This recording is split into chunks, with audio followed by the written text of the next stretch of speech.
Hey guys, this is Mrs. Harbin, and this is Algebra 2, Section 1.6, Solving Inequalities. Our biblical application for this chapter is that God is concerned about numbers. He created them for our use to help us be organized and orderly. And we've seen this repeatedly, that God has given us dominion over the earth. He's told us to take care of it. And in order to do so, we need to know about creation. And that involves studying all the fields: science, music, art, language, and math. Math is what helps us to keep things orderly and organized, so we need to understand it and be able to apply it well. Our lesson objective is that you, the student, will identify and use the properties of inequalities to solve and graph linear inequalities. These inequality symbols are symbols that you should already be familiar with, but let's do a quick review. The first symbol shows us is less than. The second symbol is greater than. The third symbol is not equal to. It's an equal sign with a slash through it. The fourth symbol is less than or equal to. And the last symbol is greater than or equal to. Those are the 5 inequality symbols that you need to be familiar with. The equal symbol is the other symbol that we use in equations, but these are ways of showing us that things are not exactly equal. The transitive property of inequality states that if A is greater than B, and B is greater than C, then A is greater than C. Let's plug some numbers in so that you can see this in action. If 5 is greater than 3, and then we'll use that same value for B, 3, and give C the value of 1, then A, which was 5, is greater than C, which is 1.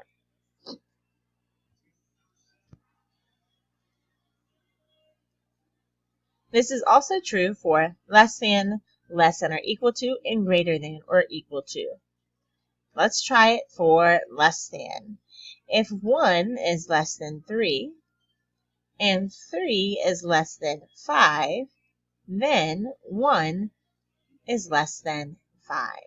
We won't try it for the other two, but these are true as well. The transitive property of inequality. Any value that makes an inequality true is a solution to the inequality. Inequalities usually have an infinite number of solutions, multiple numbers that will make them true. Another property of inequalities is the addition property of inequality. If A is greater than B, then A plus C is greater than B plus C. Again, let's assign some numbers here. Let's give A 5 and B 3. If A is greater than B and 5 is greater than 3, then A, which was 5, plus C, let's keep using 1, is greater than B plus C. And we know that's true. 5 plus 1 is greater than 3 plus 1. The multiplication property of inequality states that if A is greater than B and C is greater than 0, then AC is greater than BC. Let's keep using those same numbers that we've been using. As 5 is greater than 3, and C will make 1 is greater than 0, then 5 times 1 is greater than 3 times 1. And we know that to be true because 5 times 1 is 5, and 3 times 1 is 3, and 5 is greater than 3.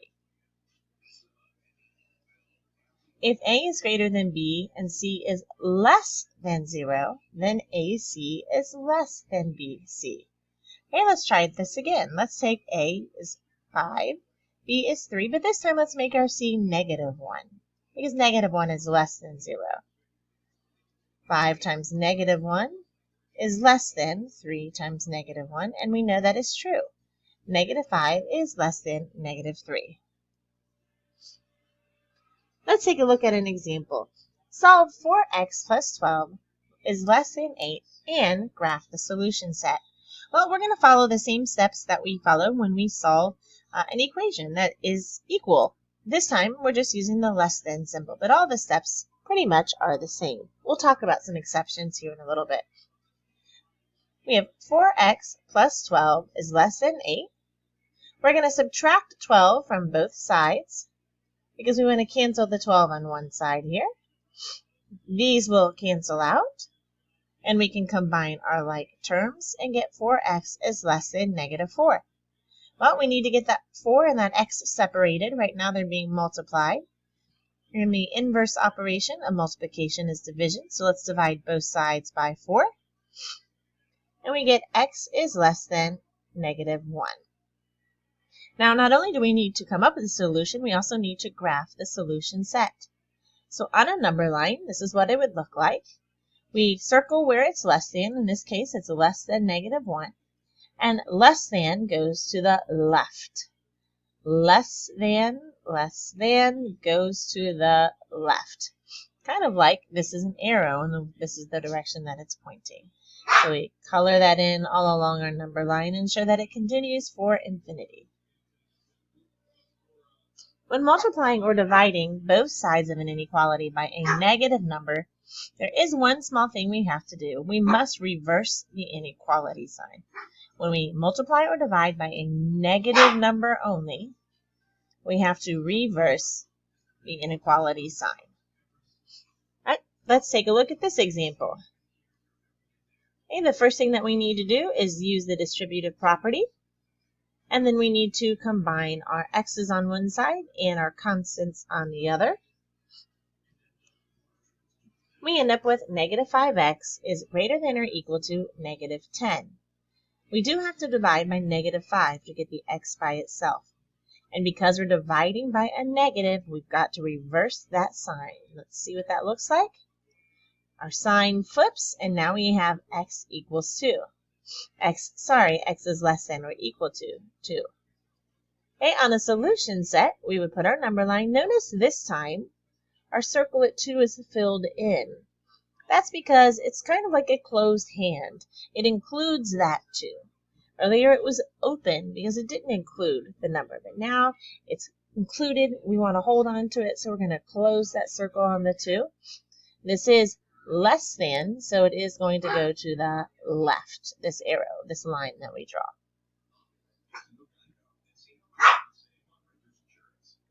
The result of solving an inequality may be that there are no solutions, or that the solution set is the entire set of real numbers. Remember, we can have more than one number make a solution or make an inequality true. And so we may have all the real numbers or we may have no numbers. So let's take a look at this example. The first thing we need to do is distribute. And then we need to gather our x's on one side and our constants on the other. And that gives us 27 is less than negative 8. Well, 27 is not less than negative 8. 27 is greater than negative 8. That statement is not true. It doesn't make any sense. And so we would write there are no solutions. There's nothing that we can plug in for x that would make that statement true. Let's take a look at this example. Let's start with the distributive property. And when we combine our like terms, we get 30 is greater than or equal to 0. That is true. 30 is greater than or equal to 0, so all real numbers are solutions. Any number we plug in will still get us to that solution of 30 is greater than or equal to 0. Let's take a look at a real-life example. Working at a small boutique, Becca earns $6 an hour plus a 5% commission on clothing that she sells. Remember, commission is extra money that you make. It's a percentage of what you sell that you get to pocket for making the sale. How much must she sell to the nearest dollar to make at least $200 during a 20-hour work week? So we know she's making $6 an hour. And if she works at $6 an hour for 20 hours, she's only making $120. So she's got to make some sales to bring her paycheck up to that $200 amount. We're going to let S equal Becca's sales for the week. We know she's going to have to make some sales to make that extra money up to $200. We know that she's working 20 hours at $6 a week. And we know that she's going to make 5% of all of her sales. And we want this number, whatever these two numbers are, whatever the number of sales are, when we add them together, we want that to be greater than or equal to 100. She would like to make at least 200, but she would definitely be happy with more than 200. Okay, go ahead and solve and see if you're able to find that answer. Hopefully you found out that S must be greater than or equal to 1600. So she must sell at least $1,600 worth of clothing in order to meet her goal of a $200 paycheck. That is quite a bit of sales, and now you may understand why places like car salesmen and other places where people make a commission can be kind of pushy. They've got to make quite a bit of sales to make their money. Today, we identified and used the properties of inequalities to solve and graph linear equalities. Remember, if a number is greater than or less than on a graph, we use an open circle because it doesn't include that number. If it's greater than or equal to, less than or equal to, we use a closed circle because it does include that number. Remember also, when you multiply or you divide by a negative number, you must flip that sign, reverse that sign. Hopefully you can tell those reversal arrows. If you guys have any questions, be sure to ask me in class.